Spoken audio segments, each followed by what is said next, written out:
11वां topic बदलता हिंदुस्तान, जिसके तहत आज आपको जो पॉइंट पढ़ना है वो है ब्रिक्स और हिंदुस्तान में माशी निजाम में जो बदलाव हुए, खास तौर पे हुकूमत ने सरमायाकारी से अपना हिस्सा निकालने की कोशिश की। ऐसे 2-3 पॉइंट आपको आज के पीरियड में पढ़ना है, समझना। आज का पहला पॉइंट है, हुकूमत ने सरमायाकारी से अपने हाथ खींचने शुरू कर दी।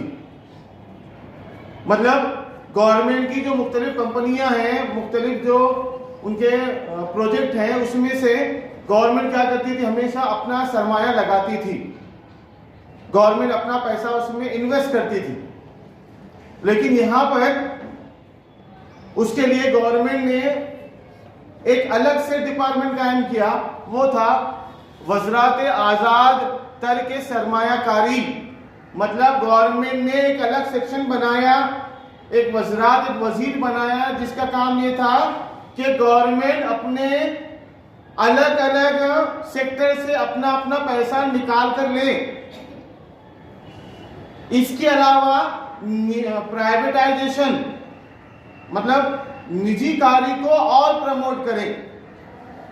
जो गवर्नमेंट के मुख्तलिफ प्रोजेक्ट हैं, जैसे तेल निकालने का प्रोजेक्ट है समंदर में से, और दूसरे से जो पेट्रोल और तेल निकाला जाता है, उसके बाद रेलवे सेक्टर है, उसके बाद ट्रांसपोर्ट सेक्टर है और एरोप्लेन का है। ऐसे गवर्नमेंट के मुख्तलिफ सेक्टर हैं जिसमें गवर्नमेंट इन्वेस्टमेंट करती थी। गवर्नमेंट ने क्या किया, अपना इन्वेस्टमेंट, अपना पैसा बचाने के लिए प्राइवेटाइजेशन को बढ़ावा दिया, कुशादगी, लिबरलाइजेशन को उन्होंने बढ़ावा दिया। प्राइवेट लोगों को, प्राइवेट कंपनी को इस बात की प्रमोशन दी गई कि वो लोग सरकारी कंपनियों में अपना पैसा इन्वेस्ट करें। इससे क्या हुआ, आहिस्ता आहिस्ता मुल्क जो है तरक्की की राह पर गामजन हुआ, बढ़ता चला गया हो, क्योंकि गवर्नमेंट ने अपना पैसा निकाल कर किसी और जगह इस्तेमाल किया और उन्हीं कंपनियों में लोगों के जरिए पैसा निकलवाया, लोगों के पास से, प्राइवेट लोगों के पास से, और कंपनियां उनके हवाले कर दी ताकि ज्यादा से ज्यादा मुनाफा मिल सके। इसका फायदा यह हुआ कि 2005 के बाद हिंदुस्तानी कंपनियों ने फॉरेन कंपनियों को खरीदना शुरू कर दिया। स्टार्ट में गवर्नमेंट ने अपने शोबों में अपना पैसा निकालना शुरू किया और प्राइवेट कंपनियां जो निजी हैं, लोगों के जरिए उनको इन्वेस्ट कराने पर उनकी हिम्मत अफजाई की। इसका बड़ा फायदा यह हुआ, वो कंपनियां आहिस्ता आहिस्ता तरक्की करने लगी और इतनी तरक्की हुई कि यही हिंदुस्तानी कंपनियां जो हैं फॉरेन गई और फॉरेन जाकर वहां की कंपनियों को खरीदा। दवाओं की कंपनी है, स्टील कंपनी है, यानी जो लोहा फौलाद बनाती है, ऐसे बहुत सारे कंपनियों को हिंदुस्तानी कंपनियों ने खरीदना शुरू किया। ये हिंदुस्तान की डेवलपमेंट है। हिंदुस्तान आहिस्ता आहिस्ता माशी शोबों में तरक्की करना शुरू कर दिया उसने। ये पहला पॉइंट। दूसरा है ब्रिक्स। ब्रिक्स ये एक आलमी सतह की तंजीम है। ब्रिक्स मतलब, ब्रिक्स 4 वर्ड से मिलकर बना है इंग्लिश के। ब्राजील, रशिया, इंडिया, चाइना और South Africa. Brazil, Russia, India, रूस और चाइना और साउथ अफ्रीका, ऐसे मुल्कों के पहले लफ्ज को, हुर्फ को लेकर जो है ब्रिक्स नाम बना है। और ये ब्रिक्स का मकसद क्या था, इन मुल्कों के दरमियान तिजारत को और सनत और हरफत को बढ़ावा देना, उनको तरक्की देना, इसके लिए मुआहदा हुआ। साथ ही साथ इन मुल्कों में जो ममालिक इसमें शामिल है, ब्रिक्स में शामिल है, उनको टैक्स में छूट देना, उनको अपने मुल्कों में फैक्ट्री बनाने के लिए जमीनें मुहैया करवाना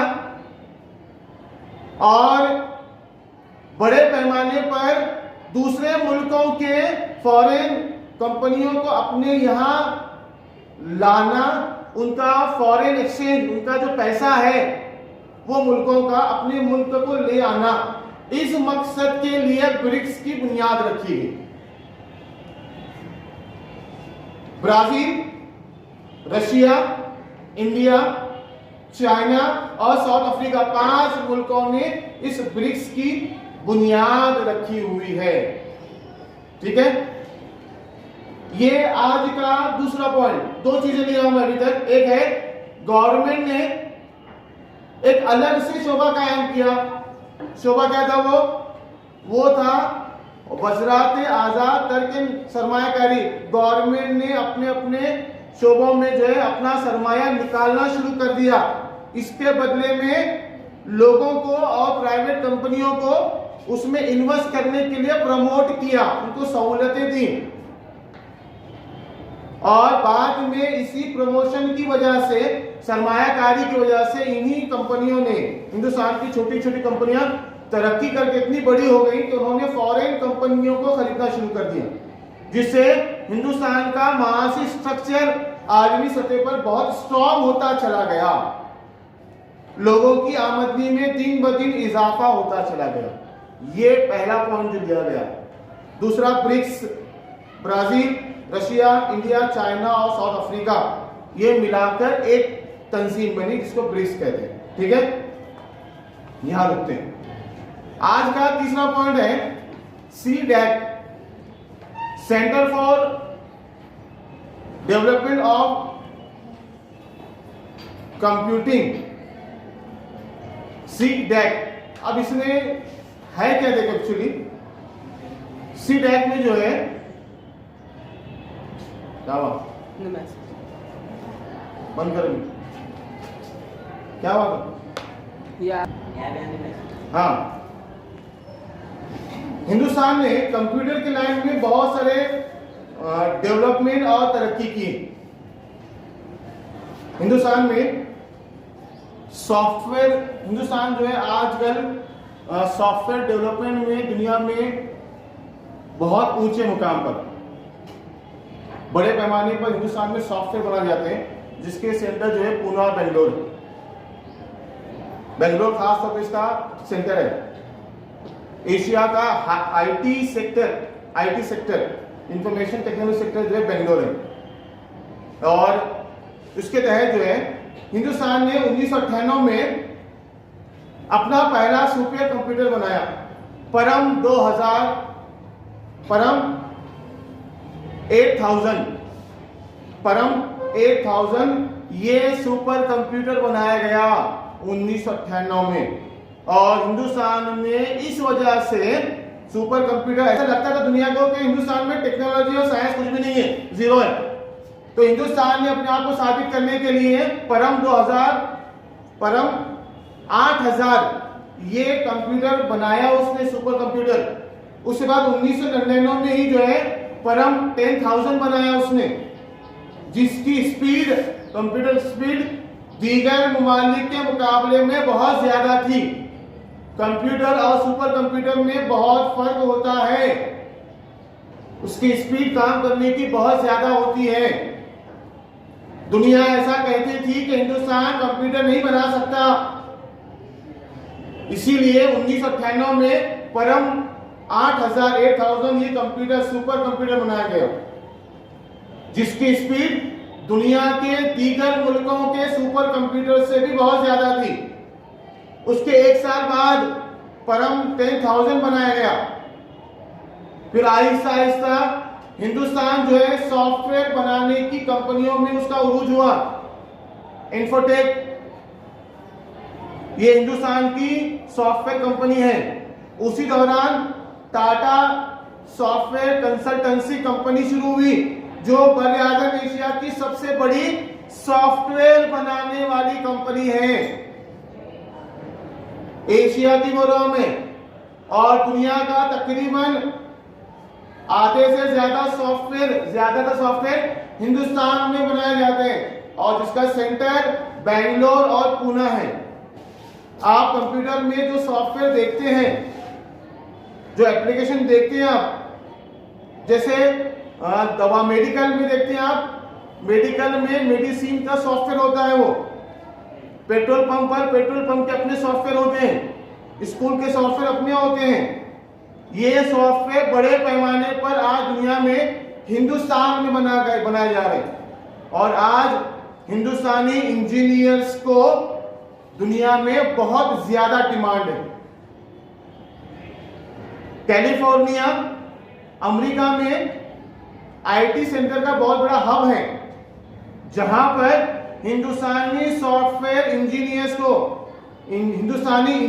को बहुत डिमांड है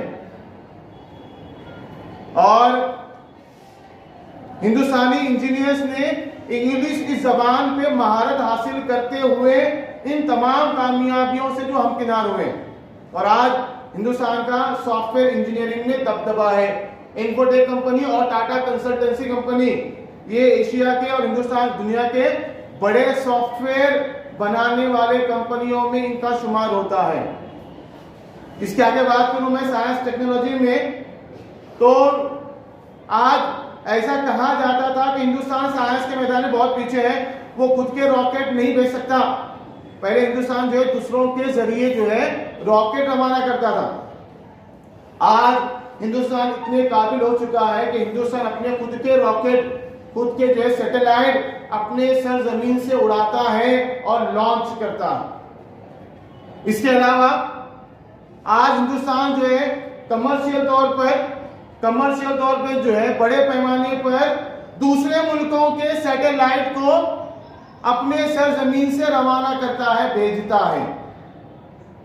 यानी इसका यह मतलब हुआ, पहले जो सोच थी हिंदुस्तान के ताल्लुक से कि हिंदुस्तान टेक्नोलॉजी में साइंस के मैदान में जीरो है, आज हिंदुस्तान ने इस बात को साबित कर दिया कि वो भी जो है दूसरे मुल्कों के रॉकेट सैटेलाइट अपने जमीन से भेज सकता है और वो सैटेलाइट तिजारती तौर पर भेजता है हिंदुस्तान। उसके लिए हिंदुस्तान पैसा लेता है, दूसरे मुल्क भी लेते हैं, उनके सैटेलाइट और उनके रॉकेट भेजने के लिए दूसरे मुल्क पैसा लेते हैं, लेकिन हिंदुस्तान कम पैसा लेकर दूसरे मुल्कों के सैटेलाइट भेजता है। आज China, Russia, America, France, Germany और दूसरे ऐसे देश हैं, मुल्क हैं, जहां से रॉकेट और सैटेलाइट छोड़े जाते थे। हिंदुस्तान अपने रॉकेट सैटेलाइट भेजने के लिए उनकी मदद लेता था, लेकिन आज हिंदुस्तान अपने सैटेलाइट के साथ साथ दूसरे मुल्कों के सैटेलाइट भी भेजता है। ये बहुत बड़ी कामयाबी है। इसके अलावा हिंदुस्तान ने इंटरनेट के लिए, इंटरनेट जो है वेबसाइट जो बनाते हैं, नेट हम जो डेटा इस्तेमाल करते हैं, आज हिंदुस्तान दुनिया में डेटा इस्तेमाल करने वाला बहुत बड़ा मुल्क बना है, जिसकी शुरुआत सन 2000 में हुई। सरकार ने BSNL कंपनी शुरू की, भारत संचार निगम लिमिटेड कंपनी शुरू की गवर्नमेंट ने, और उसमें क्या था, उसमें भारत संचार निगम ने उस कंपनी ने जो है फोन के साथ, कॉलिंग के साथ साथ डेटा नेट देने का भी शुरू किया। और आज BSNL के साथ साथ हिंदुस्तान में कई प्राइवेट कंपनियां हैं जो आपको बड़े पैमाने पर डेटा फराहम करते हैं, और ये डेटा मिलने की वजह से आपका नॉलेज हासिल करना, इल्म हासिल करना बहुत आसान हुआ है। आज हिंदुस्तान साइंस और टेक्नोलॉजी के मैदान में तरक्की की नए आसमान को छू रहा है। ठीक है।